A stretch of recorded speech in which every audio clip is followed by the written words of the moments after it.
The sharp scent of disinfectant filled the hospital room. My foster brother, Caleb Hayes, stood in front of me alongside his close friend, Liam Bell. My head pounded, on the verge of splitting apart. I wavered, dazed, feeling as if the scene before me wasn't real at all. Where was I? Who was I? Caleb assumed I had lost my memory. Without hesitation, he pointed at Liam beside him, his tone carrying a hint of amusement. "You're my sister, Aurora Hayes, and this is your boyfriend, Liam Bell." I was stunned, my gaze snapping toward Liam. The man's sharp, cold features were drawn downward, tinged with a quiet sorrow. He deliberately avoided looking at me, but I could feel his gaze lingering subtly, carrying an almost imperceptible restraint. It was the same as in my past life. In my previous life, I had spent years obsessing over Caleb.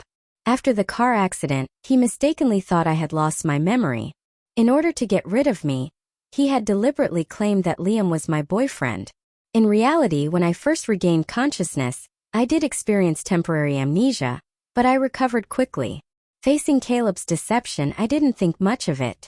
Instead, I instinctively exposed his lie on the spot, eager to prove that I had never lost my memory.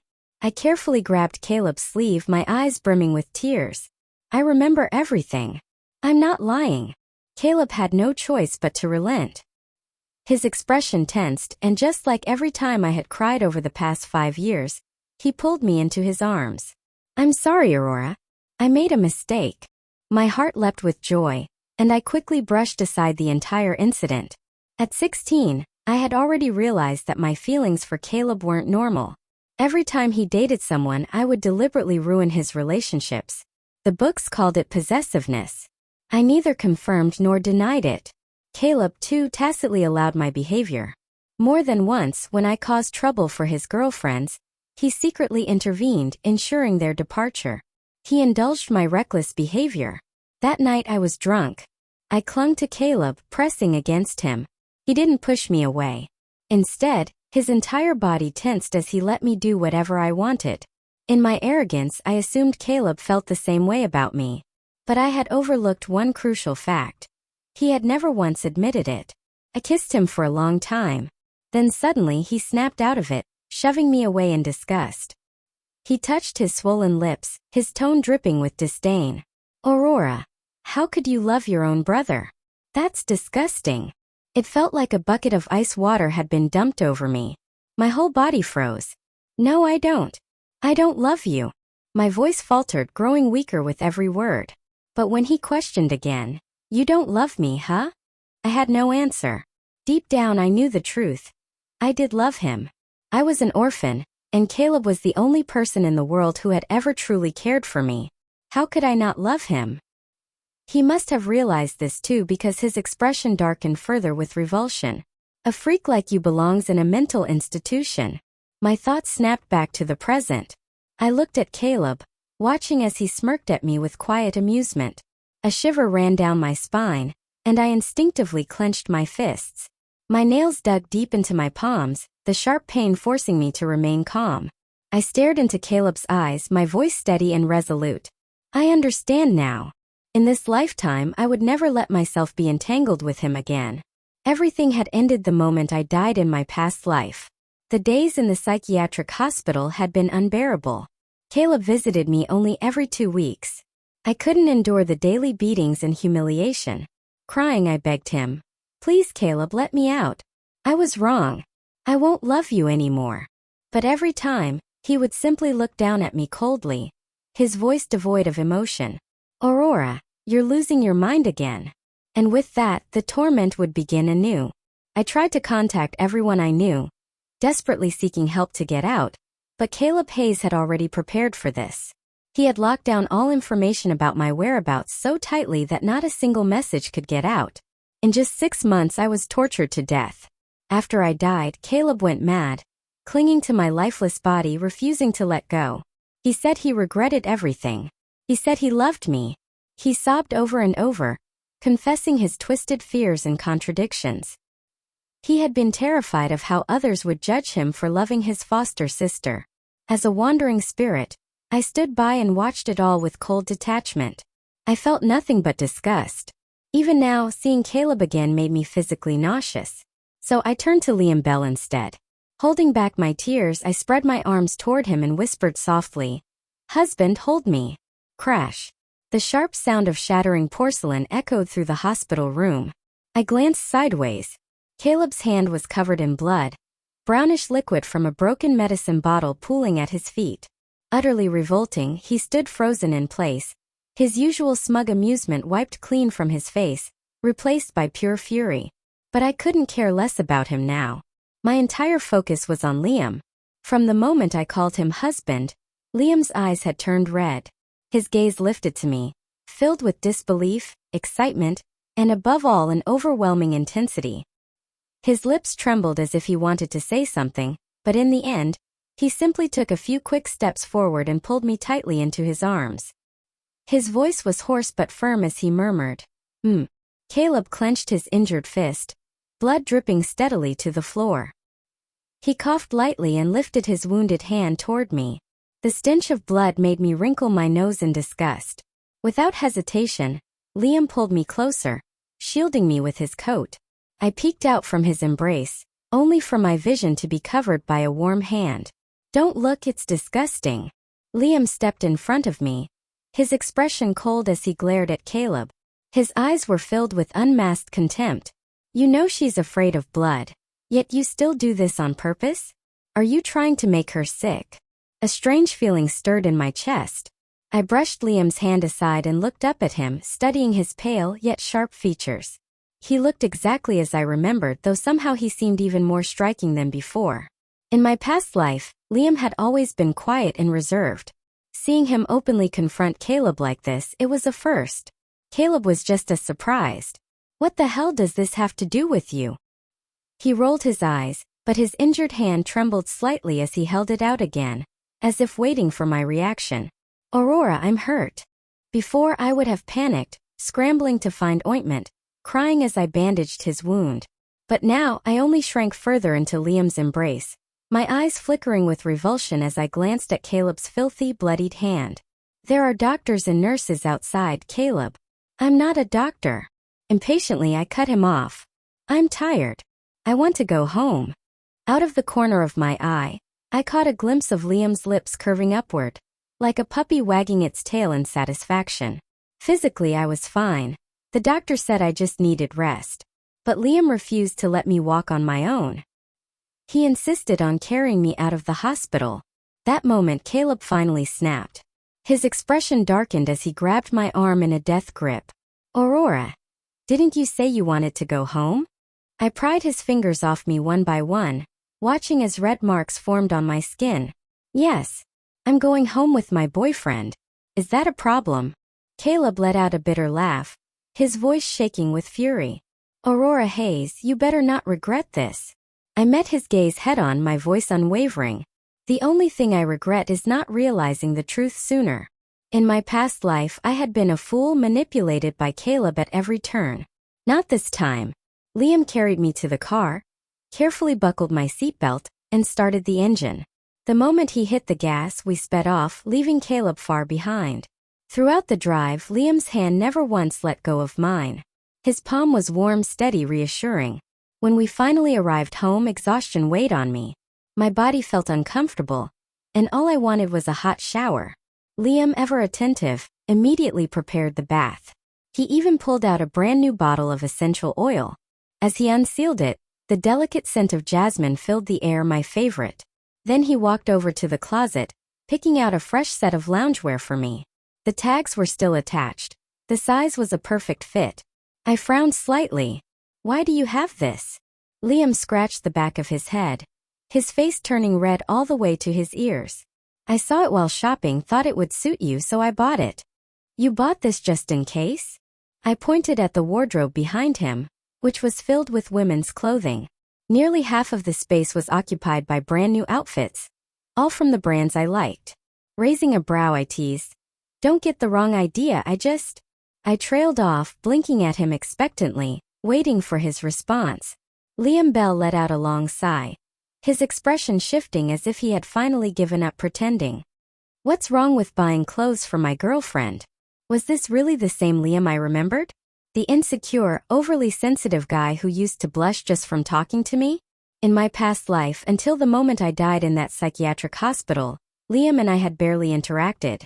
It was only after my death that I realized the depth of his love for me. After I died, my soul remained trapped in the apartment where I had lived before. Once I became aware of my feelings for Caleb Hayes, I had moved out of his home. When news of my death spread, Liam had gone to Caleb demanding an explanation, but there was none to be given. Caleb coldly declared that I had died of an incurable illness. Liam wasn't even allowed to investigate the truth. That night, he effortlessly broke into my apartment, hacking the electronic lock with ease. I watched in shock as he stumbled into my bedroom. By the time my spirit drifted after him, I saw his tall figure curled up on my bed. His broad shoulders trembled, his face buried in my pillow, the fabric darkened by his tears. I wanted to comfort him but had no idea where to begin. In the end, I simply sat beside him, watching him in silence. At some point, I couldn't help myself. I reached out and brushed my hand over his soft hair. But I was just a ghost, my fingers passed right through him.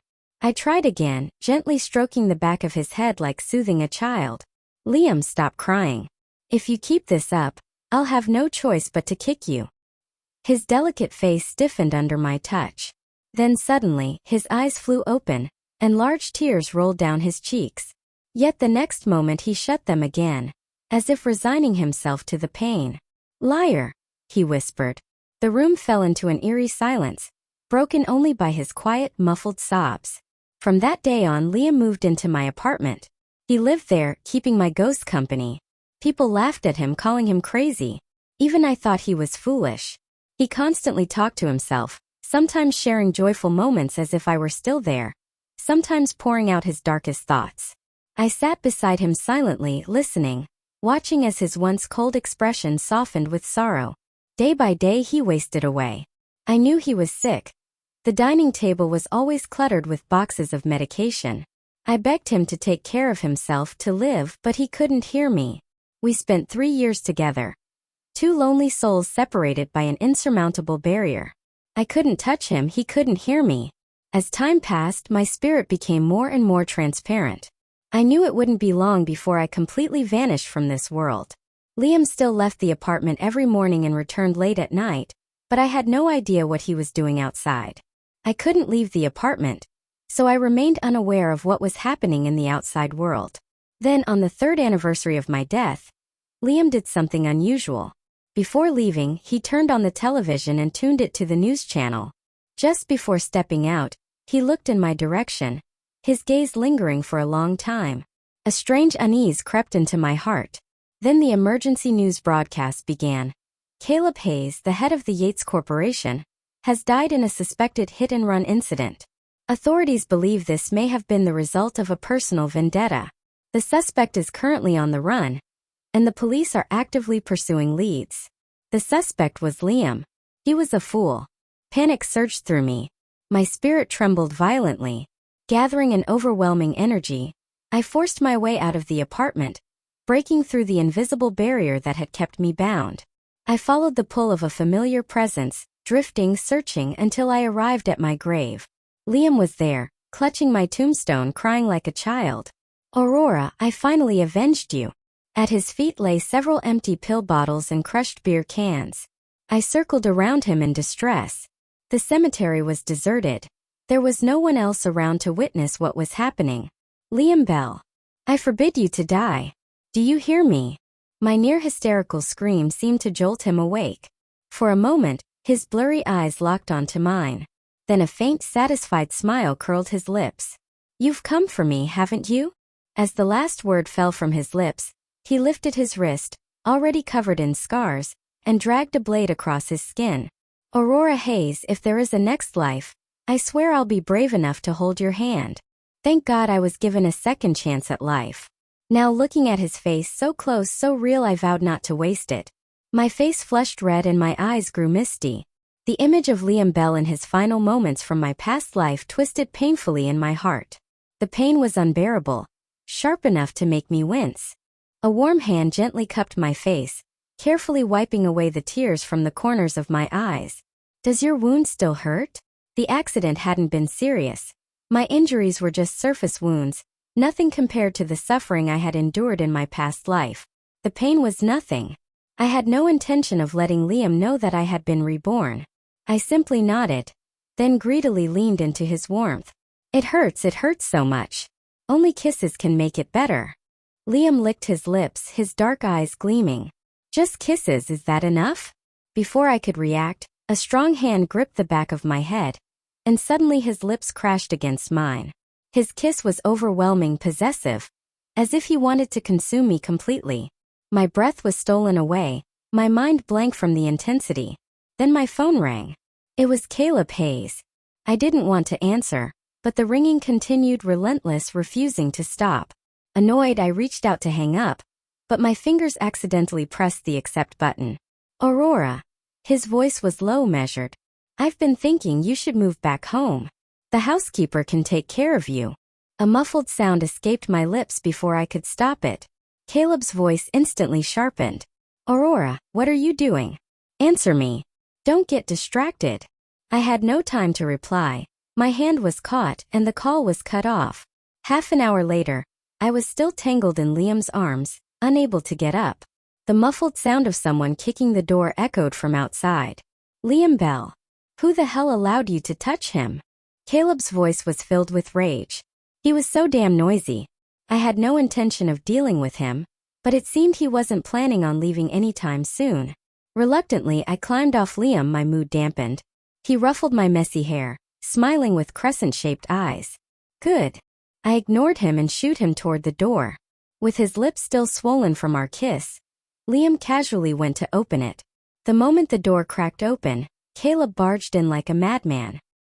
His dark gaze swept over me, scrutinizing every inch before locking onto my neck, where faint red marks were still visible. You touched him? You actually touched him. Caleb's voice was almost unhinged with fury. His fist clenched tightly before swinging toward Liam with hatred. He lost his memory. Do you even realize you're taking advantage of him? Do I? Guessed Liam. He effortlessly dodged the punch, his expression calm. Was this really the same Liam Bell I knew? When had he become this skilled? His movements were swift and precise, his strikes ruthless. Within moments he had completely overpowered Caleb, tossing him out the door. Get lost. Don't bother her again. The door slammed shut. All that remained was Liam's broad back, his posture unwavering. But the moment he turned around, his expression softened, the familiar warmth returning. Did I scare you? I was stunned, utterly speechless. Something was off. Liam. I narrowed my eyes. Are you hiding something from me? He scratched his head, looking slightly embarrassed. Then he nodded. I crossed my arms. So what did you secretly train for? His long fingers casually pointed to his toned abs. You like abs, don't you? I blinked. When did I ever say that?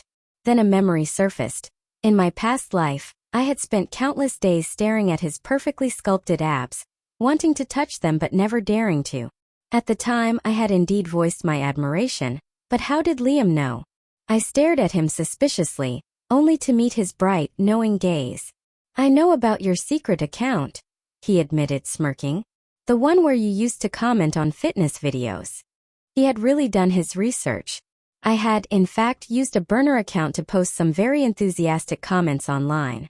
But now that he had called me out so blatantly, I felt my dignity crumbling. How was I supposed to mess with him if he had already figured me out? Fine, I admitted defeat. I eagerly rubbed my hands together, my eyes fixed on his rock-hard abs. Can I touch them? His handsome face darkened slightly, but after a long pause a barely audible slipped from his lips. The next morning I woke up sprawled over his abs. Liam's skin was covered in faint red marks I had left. Liam Bell was a quiet sleeper. He barely moved the entire night. Back when I was still a spirit, I had shared a bed with him for 3 whole years, but this was the first time I was lying next to him as a human again. The initial high from last night had passed, and now embarrassment washed over me like a tidal wave. My face burned as I instinctively tried to slip away, but before I could escape, a firm grip caught my ankle, pulling me back into his arms. Liam's lips brushed against mine, a teasing smirk curving at the corners as he lazily murmured, "Getting shy now? Last night when you called me master, you didn't look like this at all." My entire body trembled. I pushed him away with shaky hands. "I'm hungry." Liam narrowed his eyes slightly, but his fingers didn't stop tracing over my skin. I quickly clarified. "I mean my stomach is hungry." As if on cue, my stomach let out a small growl. Liam sighed in disappointment but finally withdrew his hand, leaning back with an amused expression. "That's strange. Another part of you was saying it was hungry too." By the time we got out of bed and left the room, the housekeeper had already prepared lunch and quietly left. The table was filled with dishes I loved. After the meal, Liam asked, "Do you have any plans for today?" I deliberately played along, feigning confusion. "I lost my memory. I can't remember anything. Why don't you tell me how we used to date?" His face flushed red, but there was a proud glint in his eyes. He swayed his head slightly, looking smug. "You used to love being with me. You never wanted to be apart. And where did we like to go on dates?" For a brief moment I wasn't sure if I was imagining things, but his expression darkened. A trace of sorrow flashed in his eyes. He hesitated, lost in deep thought as if recalling something from a long time ago. "We like to stay at home." Stay at home. Thinking back to this morning, my waist was still sore. There was no way I could spend another day cooped up indoors. "Liam, let's go to the home decor store." He hummed in response. Liam had never liked lively places, and his home reflected that. It was minimalist and cold, gray furniture, clean lines, devoid of any warmth or personal touches. But I wanted to leave my mark here, not just in the wardrobe with a few pieces of clothing, but everywhere. Because Liam was always so anxious about losing me. Even if I disappeared for just a few seconds, he would immediately rush over to check.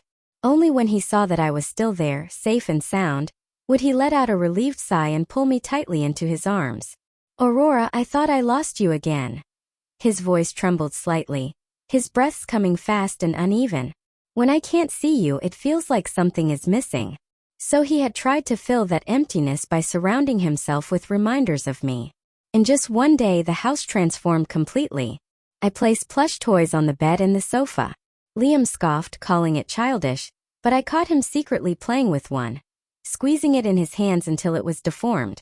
The cold gray bedsheets were replaced with warm pastel pink. The slippers were swapped for adorable bunny-shaped ones. I even picked out matching couple pajamas, one for him and one for me. The living room now held fresh-cut flowers, vibrant orange roses blooming passionately, radiating warmth like winter sunshine. In the bathroom, I placed a pair of ceramic dolls on the marble counter. One boy, one girl, their faces pressed together. Liam insisted that the girl looked like me. Round face, very cute.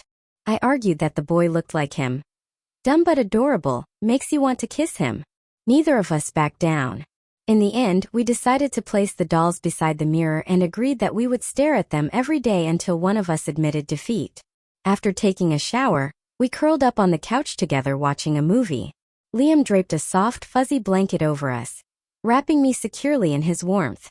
The movie was a heartwarming romance, a story of two childhood sweethearts who secretly loved each other for years before finally getting together.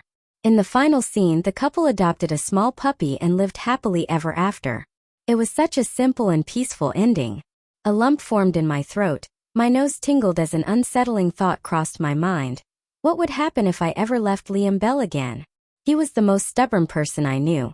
If I disappeared, he would definitely spiral just like in our past life.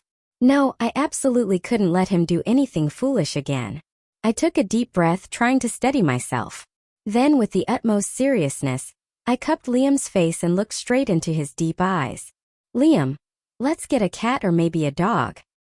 His brows furrowed slightly, a flicker of vigilance flashing across his face. He caught my wrist and held it firmly in his palm. "Why? You've never liked animals before." I hesitated for a moment before answering. "It's not that I don't like animals.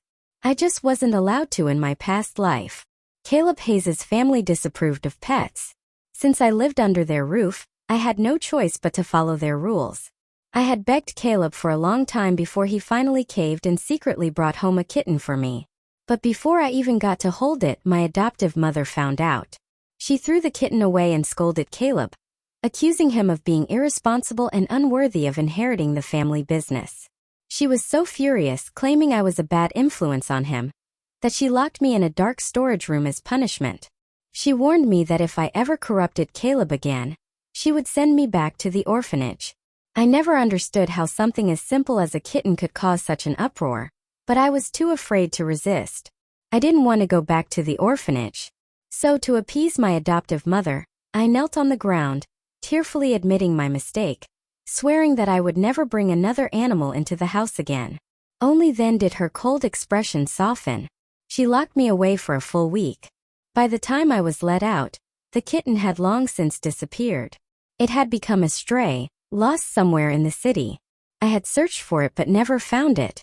Heartbroken, I wandered aimlessly around the park. That was when I saw Liam for the first time, crouched down, cradling a large bowl of cat food, quietly feeding a group of stray kittens. The moonlight cast a soft glow over him, making his usually cold features seem gentle. I had never seen this side of Liam before. Liam's life wasn't much better than mine. No, in some ways he had it even worse. He was an illegitimate child, unwanted and unacknowledged. His father had been drunk the night he was conceived, and his mother had schemed to get pregnant, hoping to secure a place in the family. But her plan backfired. Liam became the biggest disgrace to the Bell family, an embarrassment no one wanted to acknowledge. They treated him as if he were invisible, a stain on their prestigious name. He grew up shrouded in insecurity and darkness. The only warmth he received came from the stray animals in the park, tiny creatures that would rub against his pant legs, trusting him in a way that humans never did. I wanted to get a pet because if one day I left again, Liam's sense of responsibility would prevent him from abandoning it. Of course, I couldn't let him know that was my real reason. I leaned in and kissed his lips softly. Having a little one around would make the house feel livelier. The word little one made Liam's entire body tense. His lips parted slightly but no words came out. He seemed to be struggling with something, his emotions too tangled to express. Well, what do you think? I still had unfinished business with Caleb Hayes. I couldn't let him off the hook for what he did in my past life. But Caleb was powerful. If something happened to me, I needed to make sure Liam wouldn't do anything reckless. His dark eyes held my reflection for a long time. The silence stretched between us, so quiet that all I could hear was our steady breathing. I suddenly felt nervous. Hooking my arms around his neck, I urged, "Say something, Liam. What do you think?" After another beat of silence, he finally responded, "Okay." That night I had a nightmare. In my dream I saw Liam collapsed in front of my grave, his white sleeve stained crimson with blood. I woke up gasping, my heart pounding wildly in my chest. I reached out instinctively, only to find the bed empty. Liam was gone.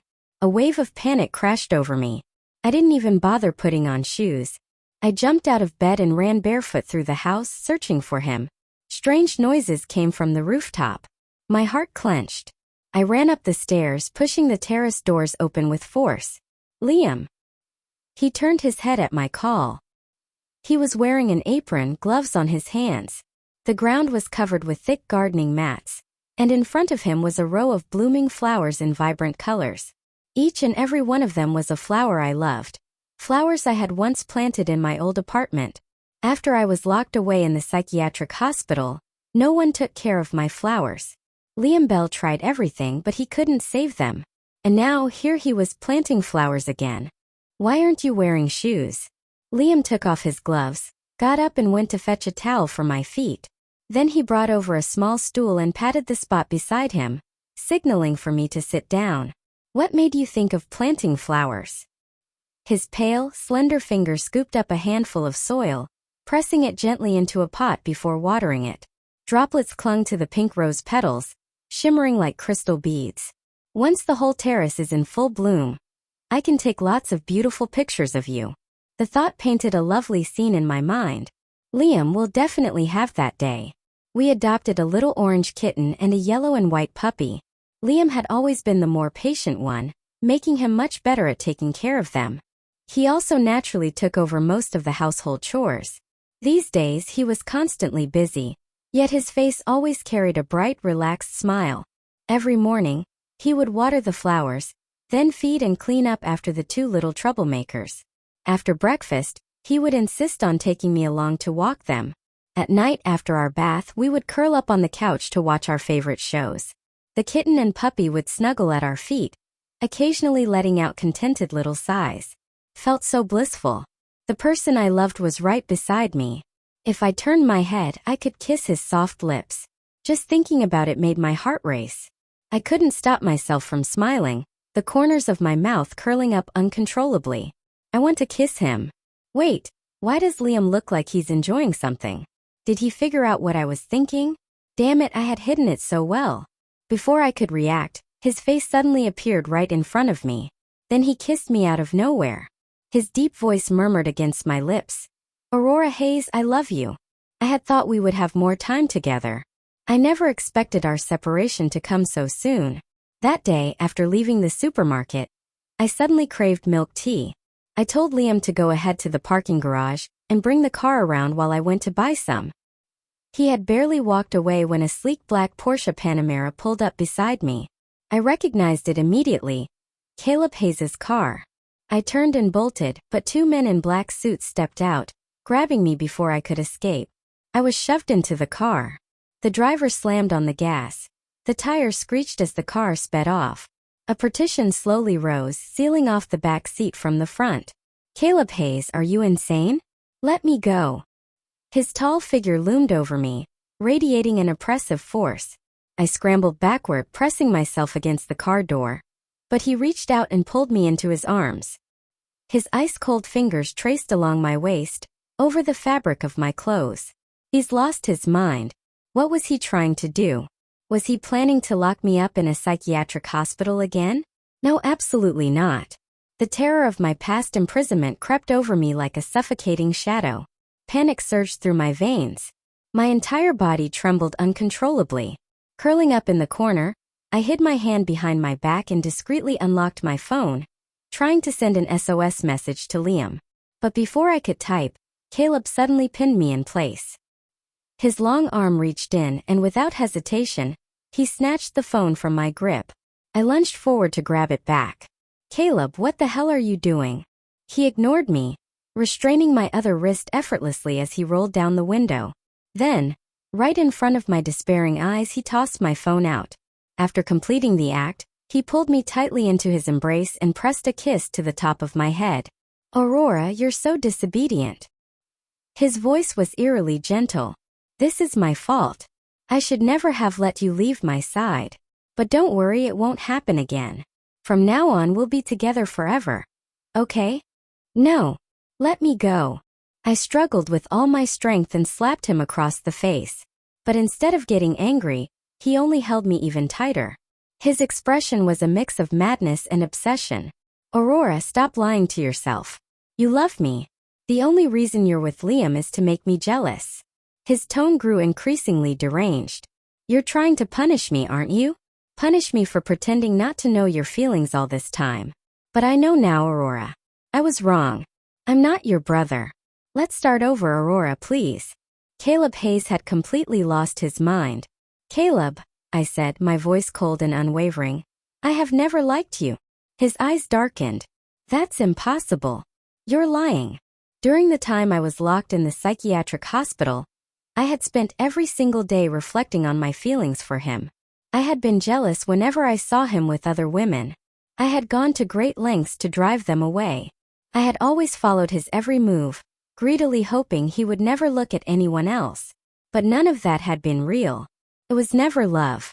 It was the result of his manipulation. Caleb had indulged my reckless behavior for years, feeding me just enough kindness to keep me attached. Every time I started to doubt my feelings, he would cross boundaries that no brother should. Yet he never fully admitted nor denied his actions. This had been his game all along.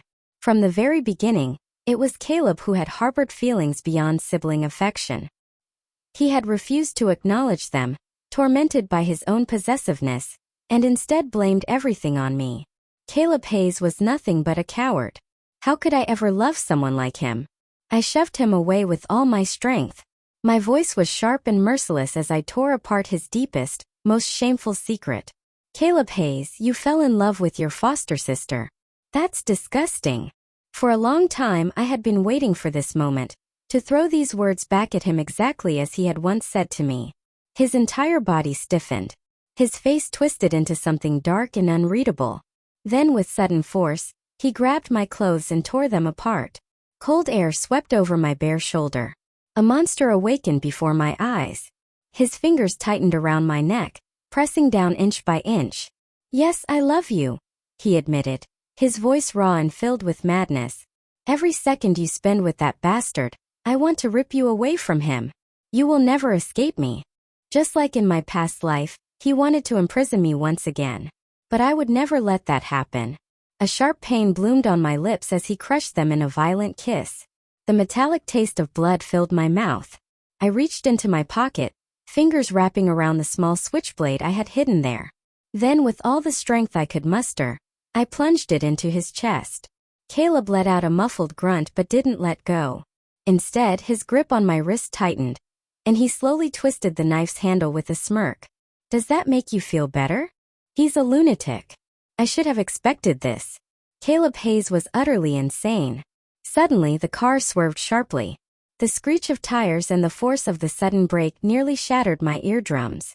The momentum sent me crashing forward, but before I could hit anything, Caleb pulled me into his arms. A groan of pain slipped past his lips, likely from his fresh wound being torn open. Then he snapped at the driver. Are you trying to get yourself killed? The driver stammered. Young master, there's a car blocking us, forcing us to stop. A black Maybach. Liam. The vehicle in front was driving aggressively, pushing forward at breakneck speed, barely leaving enough space to avoid a collision. He's reckless. But Caleb was even crazier. Ram into him. Let's see if he's really ready to die. Caleb underestimated the human survival instinct. The driver wasn't foolish enough to risk his life for his employer. Just as the two cars were about to collide, he slammed on the brakes, jerking the steering wheel and crashing into the side of the median instead. The Maybach came to an immediate halt. Liam's eyes burned with fury as he stormed over. He wrenched open the car door and scanned me from head to toe, his hands trembling slightly as he confirmed I was unharmed. Only then did he exhale sharply, releasing the breath he had been holding. He carefully pulled me out of the car, draping his coat over my shoulders. Stay here and wait for me. Then, without another word, he dragged Caleb out of the vehicle. He clenched his fists and swung one brutal punch after another. Liam didn't say a single word. All his fury, all his pain was poured into every single hit. Caleb had already been injured from the knife wound, and when the car crashed, he had instinctively shielded me, crushing his leg under the impact. Now, with Liam mercilessly beating him, he couldn't even make a sound of pain. He's going to die. If Caleb dies, Liam won't be able to walk away from this. I rushed forward, grabbing Liam's fist, wrapping my fingers tightly around his knuckles. Liam, we still have to go home. My voice was soft, but it was enough. His entire body tensed, his breathing uneven, but finally he stopped. The driver was still alive. Caleb was still alive. And Liam was here with me. The first thing Liam did was call an ambulance and have the unconscious Caleb Hayes sent to the hospital. What happened afterward was handled by my adoptive mother. After Caleb woke up, she immediately had him sent away, citing mental instability and the need for treatment. As for where he was taken, I had no idea, and frankly I had no interest in knowing. While Caleb was still unconscious, I secretly backed up the recording I had made in the car and sent a copy to my adoptive mother. As soon as she received it, she reached out to negotiate with me. If that recording were to be exposed, Caleb's crimes would be undeniable. Moreover, the scandal of a wealthy heir being obsessed with his foster sister was hardly good for the family's reputation. Caleb himself might not have cared, but his parents had spent their whole lives building their legacy. They wouldn't stand by and watch everything crumble. Of course, Liam also played a hand in this. He had gathered solid evidence of Caleb's crimes and delivered it directly to Caleb's adoptive father. How they chose to handle it was up to them. 3 months after Caleb was secretly sent away, a scandal erupted. The Yates Corporation was betrayed by one of its own. Their financial chain was severed, plunging the company into a severe economic crisis. Facing imminent bankruptcy, they were forced to accept an acquisition, and the buyer? A man with the last name Bell. Our two little pets had stuffed themselves full and were now curled up in their beds, napping peacefully. I snuggled against Liam, lazily reaching out to poke his side. Liam, when did you start gathering evidence? He ignored me, still upset. He was angry that I had knowingly put myself in danger, choosing to confront Caleb alone that day. I had seen Caleb's car parked nearby and had deliberately sent Liam away. Don't be mad, okay? I coaxed, clinging to him with an apologetic smile. If I had told you in advance, you wouldn't have let me go. His expression darkened. Did you even think about how I felt? A sulking husband was the hardest to appease. I wrapped my arms around his neck, shamelessly acting spoiled. Of course I thought about you. And what exactly were you thinking? I was wondering what delicious meal my husband would cook for me tonight. Liam nearly lost it. He tightened his grip around my waist, resting his head against my shoulder. His cool breath brushed against my skin as he held me tighter, his arms trembling slightly. It hurt, he choked out. Do you know how scared I was? His entire body shuddered. What if I had never found you? What if you had disappeared forever? His voice cracked, raw with emotion. Aurora Hayes, why do you always leave me behind? I never planned to leave him. If Caleb hadn't let me go, that recording would have gone public immediately, dragging the entire Yates family down with him. It's my fault, I admitted, stroking his fluffy hair. But I had a plan. I even brought a weapon. Liam's grip on me tightened. His voice was hoarse. And if he had hidden you away again? What if I couldn't find you? I smiled softly. You big idiot, if you keep crying, I'm going to have to kiss you. Liam lifted his head from my shoulder. His red-rimmed eyes made him look like a fragile little rabbit, one that was begging to be teased. Liar, he muttered. I'm not a liar, I whispered. Then I leaned in and kissed him. Liam Bell's POV. I had always loved Aurora Hayes. Everyone laughed at me, calling me the bastard child. I had no family, no friends. The Bell family's servants made my life miserable, tormenting me behind closed doors. Only Aurora noticed me. When she was 5 years old, she stuffed a bag of animal-shaped biscuits into my arms. Before that, I had never tasted a cookie. Whenever I got too hungry, I would sneak into the kitchen and steal leftover scraps. The biscuits smelled amazing. Even though my stomach was growling, I couldn't bring myself to eat them right away. Aurora stood before me, hands on her hips, ordering me in her tiny voice. Liam Bell, eat the damn cookies. I'll kiss you. Liar. He was absolutely a liar. I never ate the cookies and Aurora Hayes never kissed me. Later she changed her words again. If you eat the cookies like a good boy, I'll kiss you. Still a liar. Aurora was different from me. Even though she was an adopted daughter, she had a family that loved her, foster parents who cared for her, and an older brother who spoiled her. In the Yates family, she could do whatever she wanted because no matter what happened, Caleb Hayes would always clean up the mess for her. On the night of her 18th birthday, she looked at Caleb from afar, her eyes sparkling like stars. She told me, I like Caleb and he likes me too. A dull, suffocating pain spread in my chest. I thought as long as she was happy it was enough. But then one day she was gone. I searched everywhere but I couldn't find her. My world turned gray. I confronted Caleb, demanding answers, but he only dodged the question, never giving me a straight answer. Then not long after, news of Aurora's death reached me. I had lost her forever. If only I had been braver back then.